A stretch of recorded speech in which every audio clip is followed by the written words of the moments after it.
ನೀನಾದೇನ ಧಾರಾವಾಹಿಯ ಶುಕ್ರವಾರದ ಸಂಚಿಕೆಯನ್ನು ನೋಡೋಣ ಬನ್ನಿ.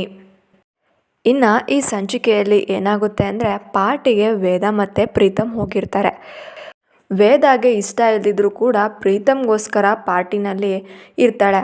ಅವನ ಕೈಗೆ ಗಾಯ ಮಾಡ್ಕೊಂಡಿರ್ತಾನೆ. ಆವಾಗಲೂ ಕೂಡ ಕರ್ಚೀಫ್ನ ಬಿಚ್ಚೋದಿಲ್ಲ ನಮ್ಮ ವೇದ. ಈಗ ತುಂಬ ಸಿಟ್ಟು ಬರ್ತಾ ಇದೆ ಪ್ರೀತಮ್ಗೆ. ಅಲ್ಲ ವೇದ, ನೀನು ಬೇಡ ಬೇಡ ಅಂದರೂ ಕರ್ಚೀಫ್ನ ಯಾಕೆ ಹಾಕ್ಕೊಂಡಿದ್ಯಾ ಅಂತ ತುಂಬ ಹೇಳಿದ್ರೂ ಕೂಡ ಅವಳು ತೆಗಿಯೋದೇ ಇಲ್ಲ. ಹೀಗೆ ಒಳಗಡೆ ಹೋಗ್ತಾರೆ. ಇನ್ನೊಂದು ಕಡೆ ವಿಕ್ರಮ್ ಮತ್ತು ಅವ್ರ ಫ್ರೆಂಡ್ಸ್ ಕೂಡ ಬರ್ತಾ ಇದ್ದಾರೆ. ಏನರೋ ಈ ಪಾರ್ಟಿ ನೋಡಿದ್ರೆ ಕಪಲ್ಸ್ ಇರೋ ಪಾರ್ಟಿ ಅನಿಸುತ್ತೆ, ನಮಗೆಲ್ಲ ಇದು ಸೂಟ್ ಆಗೋದಿಲ್ಲ ಅಂತ ಹೇಳ್ತಾ ಇದ್ದಾನೆ ವಿಕ್ರಮ್. ಅದಕ್ಕೇನಂತೆ ವಿಕ್ರಮ್, ಬಿಡು ತಂಗಿಯಮ್ಮಂಗೆ ಫೋನ್ ಮಾಡಿ ಕರೆಸ್ಕೊಂಡ್ಲಾ ಅಂತ ಹೇಳಿ ಅಂಕಲ್ ಹೇಳ್ತಾ ಇರ್ತಾನೆ. ಫೋನ್ ಮಾಡು ನೋಡೋಣ ಹಾಗಾದರೆ ಅಂತ ವಿಕ್ರಮ್ ಹೇಳ್ತಿರ್ತಾರೆ. ಎಲ್ಲೋ ಅವಳು ನಕ್ಷತ್ರ ಇದ್ದಂಗೆ, ನಮ್ಮ ಹತ್ರ ಬಂದರೆ ಅವಳ ವ್ಯಾಲ್ಯೂ ಕಮ್ಮಿ ಆಗುತ್ತೆ, ಅವಳು ಯಾವಾಗಲೂ ಕೂಡ ಮೇಲೇ ಇರಬೇಕು ಅಂತ ಹೇಳ್ತಿರ್ತಾನೆ. ನಕ್ಷತ್ರ ಯಾವಾಗಲೂ ಕೂಡ ದೂರದಿಂದ ನೋಡಿದ್ರೆ ಮಾತ್ರ ತುಂಬ ಚೆನ್ನಾಗಿ ಕಾಣಿಸೋದು, ಹತ್ತಿರ ಬಂದು ಕೂತ್ಕೊಂಡ್ರೆ ಅದು ನಮ್ಮ ಗಲ್ಲಿನಲ್ಲಿ ಕೂತ್ಕೊಂಡ್ರೆ ಕಮ್ಮಿ ಆಗುತ್ತೆ. ಅವಳು ವ್ಯಾಲ್ಯೂ ಇವಾಗಲೇ ಕಮ್ಮಿ ಆಗಿದೆ, ಇನ್ಯಾವತ್ತೂ ಕೂಡ ನನ್ನ ಹತ್ರ ಬಂದರೆ ಅವಳ ವ್ಯಾಲ್ಯೂ ಡಿಕ್ರೀಸ್ ಆಗೋಗುತ್ತೆ ಅಂತ ವಿಕ್ರಮ್ ಹೇಳ್ತಿದ್ದಾನೆ. ವಿಕ್ರಮ್, ಅವಳಿಗೆ ನೀನಂದರೆ ಇಷ್ಟ ಕಣೋ, ಅದಕ್ಕೆ ನಿನ್ನ ಹತ್ರ ಬಂದಿರೋದು, ನಿನ್ನ ಮನೆಯಲ್ಲೇ ಇರೋದು. ಇದನ್ನು ನೀನೇ ಯಾವತ್ತೂ ಅರ್ಥ ಮಾಡ್ಕೊತಾನೆ ಸುಮ್ಮನೆ ಆ ಹುಡುಗಿಗೆ ಹಿಂಸೆ ಕೊಡ್ತಾ ಇದೆಯಾ ಅಂತ ಅಂಕಲ್ ಮತ್ತು ಅವ್ರ ಫ್ರೆಂಡ್ಸ್ ಎಲ್ಲ ಕೂಡ ಹೇಳ್ತಿರ್ತಾರೆ. ಇನ್ನು ಒಳಗಡೆ ಹೋಗ್ತಾ ಇದ್ದಾರೆ. ಒಳಗಡೆ ಹೋಗಿ ಪ್ರೀತಮ್ಮು ಕರಿತಾ ಇದ್ದಾನೆ. ಅಲ್ಲಿ ವೇದ ಫ್ರೆಂಡ್ಸ್ ಯಾರೂ ಬಂದಿರಲ್ಲ. ಆಗ ವೇದ ಅವ್ರ ಫ್ರೆಂಡ್ ಪ್ರಿಯಾಗೆ ಫೋನ್ ಮಾಡ್ತಾ ಇದ್ದಾಳೆ. ಯಾಕೆ ನೀವ್ಯಾರೂ ಬಂದೇ ಇಲ್ಲ ಈ ನ್ಯೂ ಇಯರ್ ಪಾರ್ಟಿಗೆ ಅಂತ ಕೇಳ್ತಿದ್ದಾರೆ. ನೀನೇ ಬರಲ್ಲ ಅಂತ ಹೇಳಿದ್ಮೇಲೆ ನಾವ್ಯಾಕೆ ಇನ್ಯಾಕೆ ಬರಬೇಕು ಅಂತ ಹೇಳಿ ಅವ್ರ ಫ್ರೆಂಡ್ಸ್ ಎಲ್ಲ ಹೇಳಿ ಫೋನ್ ಕಟ್ ಮಾಡ್ತಾ ಇದ್ದಾರೆ. ನನಗೋಸ್ಕರ ನನ್ನ ಫ್ರೆಂಡ್ಸ್ ಎಲ್ಲ ಪಾರ್ಟಿ ಮೂಡ್ ಹಾಳು ಮಾಡ್ಕೊಂಡಿದ್ದಾರಲ್ಲ ಅಂತ ಹೇಳಿ ವೇದಂಗೆ ಬೇಜಾರಾಗ್ತಾ ಇರುತ್ತೆ. ಆಗ ಪ್ರೀತಮ್ ಹೋಗಿ, ಒಂದು 5 ನಿಮಿಷ ವೇದ ಬರ್ತೀನಿ, ಒಂದು ಅರ್ಜೆಂಟ್ ಕೆಲಸ ಇದೆ ನನಗೆ, ಇಲ್ಲೇ ಕೂತಿರು ಅಂತ ಹೇಳ್ತಿದ್ದಾನೆ. ಆಗ ಅವನು ಹೋಗ್ಬಿಟ್ಟು ಅಲ್ಲಿ ಸಾಂಗ್ ಹತ್ರ ಹೇಳಿ ಸಾಂಗೆಲ್ಲ ಆಫ್ ಮಾಡಿಸಿ ಒಂದು ಚೆನ್ನಾಗಿರೋದೊಂದು ಬೊಕ್ಕೆ ತೊಗೊಂಡು ಬರ್ತಾ ಇದ್ದಾನೆ. ಬಂದು ಅವಳ ಮುಂದೆ ಮಂಡಿ ಊರಿ ಕೂತ್ಕೊಂಡು, ನನ್ನ ಬೆಸ್ಟ್ ಫ್ರೆಂಡು ನೀನು, ಇಲ್ಲಿವರೆಗೂ ನಾನು ನೀನು ಎಷ್ಟು ಚೆನ್ನಾಗಿ ಕ್ಲೋಸ್ ಆಗಿದ್ವಿ ಅಂತೇಳಿ ಮಾತಾಡ್ತಾ ಇರ್ತಾನೆ. ಎಲ್ಲರೂ ಕೂಡ ತುಂಬ ಚೆನ್ನಾಗಿ ನೋಡ್ತಾ ಇದ್ದಾರೆ. ಕಪಲ್ಸ್ ಇರಬೇಕು ಇವರು ಅಂತ ಮಾತಾಡ್ಕೊತಾ ಇದ್ದಾರೆ. ಆಗ ಅಲ್ಲೊಬ್ಬರು ನೋಡಿ ಹೇಳ್ತಿದ್ದಾರೆ, ನೋಡು ಅವರು ನೋಡಿ ಕಲಿ, ಅವನು ಹೇಗೆ ಅವ್ರ ಹುಡುಗಿಗೆ ಪ್ರಪೋಸ್ ಮಾಡ್ತಾ ಇದ್ದಾನೆ, ನೀನು ಇದೆಯಾ ಅಂತ ಹೇಳಿ ಹೇಳ್ತಿರ್ತಾರೆ. ಅಷ್ಟರಲ್ಲಿ ಈ ವೇದ ಸುತ್ತಲೂ ನೋಡ್ತಾ ಇದ್ದಾಳೆ. ವೇದ ಹೇಳ್ತಾ ಇದ್ದಾರೆ, ಏನಾಗಿದೆ ನಿನಗೆ ಪ್ರೀತಮ್, ಏನು ಮಾಡ್ತಾ ಇದೆಯಾ ನೀನು, ನೀನು ಜಸ್ಟ್ ಫ್ರೆಂಡ್ಸ್ ಅಷ್ಟೇ ಅಂತ ಹೇಳಿ ಹೇಳ್ತಿದ್ದಾರೆ. ಮತ್ತು ವೇದ ಆ ಕಡೆ ನೋಡ್ತಾಳೆ, ಅಲ್ಲಿ ವಿಕ್ರಮ್ ಇರ್ತಾನೆ. ವಿಕ್ರಮ್ ಅಂತ ಹೇಳಿ ಅವನ ಹತ್ರ ಓಡೋಗ್ತಾ ಇದ್ದಾಳೆ. ಪ್ರೀತಮ್ಗೆ ಮತ್ತೆ ಅಲ್ಲಿ ಹರ್ಟ್ ಆಗುತ್ತೆ, ತುಂಬ ಸಿಟ್ಟು ಬರ್ತಾ ಇದೆ. ವಿಕ್ರಮ್ ಹತ್ರ ಹೋಗಿ, ಏನು ವಿಕ್ರಮ್ ಇಲ್ಲಿ ತುಂಬ ದಿನ ಆದಮೇಲೆ ಅಂತೇಳಿ ಮಾತಾಡಿಸ್ತಾ ಇದ್ದಾಳೆ.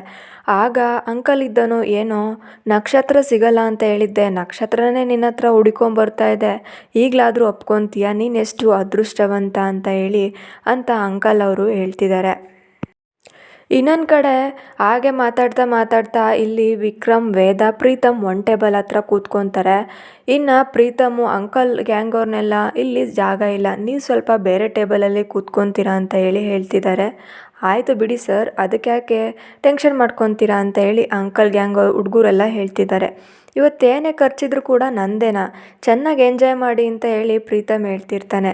ಬೇಡ ಸರ್, ನಮ್ಮ ಖರ್ಚೆಲ್ಲ ನಾವೇ ನೋಡ್ಕೊತೀವಿ ಅಂತ ಹೇಳಿದ್ರು ಕೂಡ ಅವನು ಎಂಜಾಯ್ ಮಾಡಿ ನಾನೇ ಕೊಡ್ತೀನಿ ಅಂತ ಹೇಳ್ತಿರ್ತಾನೆ.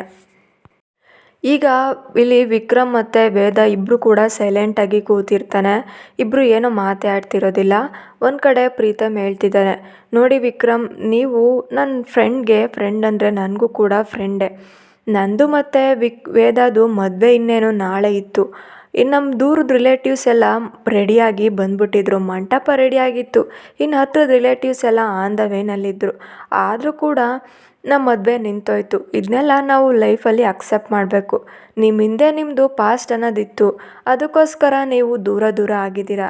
ಇದನ್ನೆಲ್ಲ ಗೊತ್ತಾಗಿ ನೀವು ಈ ಥರ ಸೈಲೆಂಟಾಗಿ ಕೂತ್ಕೊಂಡಿದ್ದೀರಲ್ಲ, ಇದೆಲ್ಲ ಆಗೋಗಿರೋದು, ಇದೆಲ್ಲ ಬಿಟ್ಟಾಕ್ಬಿಡಿ. ನೀವು ಮುಂಚೆ ಗಂಡ ಹೆಂಡತಿ ಆಗಿದ್ರಿ, ಈಗ ನಿಮ್ಮಿಬ್ಬರದು ಕೂಡ ಡೈವರ್ಸ್ ಆಗಿದೆ, ನೀವೀಗ ಅದನ್ನೇ ತಲೆಗಿಟ್ಕೊಂಡಿದ್ದೀರಾ ಅಂತ ಅನಿಸುತ್ತೆ ಅಂತ ಅವ್ರ ತಲೆಗೆ ಏನೇನೋ ತುಂಬ್ತಾ ಇದ್ದಾನೆ ಪ್ರೀತಮ್. ಇದನ್ನೆಲ್ಲ ದೂರದಿಂದ ಅಂಕಲ್ ಗ್ಯಾಂಗ್ ಹುಡುಗರು ನೋಡ್ತಾ ಇರ್ತಾರೆ. ನೋಡಿ ಅನ್ಕೊತಾ ಇದ್ದಾರೆ, ಇದೇನೋ ವೇದನ್ನ ವಿಕ್ರಮ್ನ ಒಂದು ಮಾಡಬೇಕು ಅಂತ ನಾವು ಬಂದ್ವಿ, ಈ ಲಾಯರ್ ನೋಡಿದ್ರೆ ಅವರಿಬ್ರು ಕೂಡ ದೂರ ಮಾಡೋ ಹಾಗೆ ಕಾಣಿಸ್ತಾ ಇದೆಯಲ್ಲ ಅಂತ ಹೇಳ್ತಿರ್ತಾನೆ. ಹೂ ಕಣೋ, ಏನಾದರೂ ಮಾಡಿ ಆ ಲಾಯರ್ನ ಎತ್ತಾಕೊಂಡು ಹೋಗ್ಬೇಕಲ್ಲ, ಆಗ ಅವರಿಬ್ರಿಗೆ ಮಾತಾಡೋದಕ್ಕೆ ಸ್ವಲ್ಪ ಟೈಮ್ ಸಿಗುತ್ತೆ, ಆಗ ಅವರಿಬ್ರು ಮಾತಾಡ್ಬೋದು ಅಂತ ಹೇಳ್ತಿರ್ತಾರೆ. ಆಗ ಲಾಯರ್ ಹತ್ರ ಹೋಗಿ ಹೇಳ್ತಿದ್ದಾರೆ, ಸರ್ ನಿಮ್ಮ ಹತ್ರ ಸ್ವಲ್ಪ ಪರ್ಸ್ನಲಾಗಿ ಮಾತಾಡಬೇಕಾಗಿತ್ತಲ್ಲ, ಬರ್ತೀರಾ ಅಂತ ಹುಡುಗರು ಕೇಳ್ತಾ ಇದ್ದಾರೆ.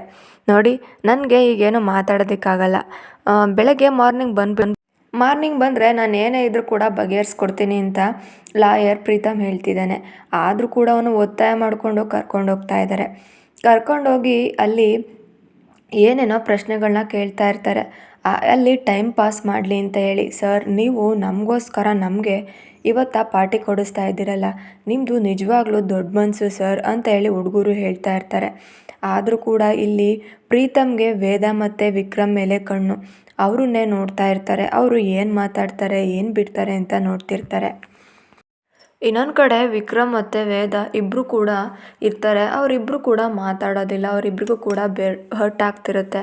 ಅವ್ನು ಇಷ್ಟು ದಿನ ಅವ್ರ ಜೊತೆ ಕಳೆದಿರೋ ಟೈಮ್ನೆಲ್ಲ ಅವನು ಇಬ್ಬರು ಕೂಡ ಜ್ಞಾಪಿಸ್ಕೊತಾ ಇರ್ತಾರೆ. ಇನ್ನು ವೇದ ಮದುವೆ ಆಗಿದ್ದು, ದೇವಸ್ಥಾನದಲ್ಲಿ ವಿಕ್ರಮ್ ತಾಳಿನ ಕಟ್ಟಿದ್ದು, ಅದೆಲ್ಲ ಸಿಚುವೇಶನ್ ಎಲ್ಲ ಹೇಗಿತ್ತು, ಅದೆಲ್ಲ ಎಷ್ಟು ಬೇಗ ಪಾಸ್ ಆಗೋಯ್ತು, ಮತ್ತೆ ನಾವಿಬ್ಬರು ಕೂಡ ದೂರ ಆಗೋಗೋಯ್ತಲ್ಲ ಅಂತ ಹೇಳಿ ವಿಕ್ರಮ್ನ ನೆನಪಿಸ್ಕೊಂಡು ವೇದ ಕೂಡ ಮನಸಲ್ಲೇ ಕೊರಗ್ತಾ ಇರ್ತಾಳೆ.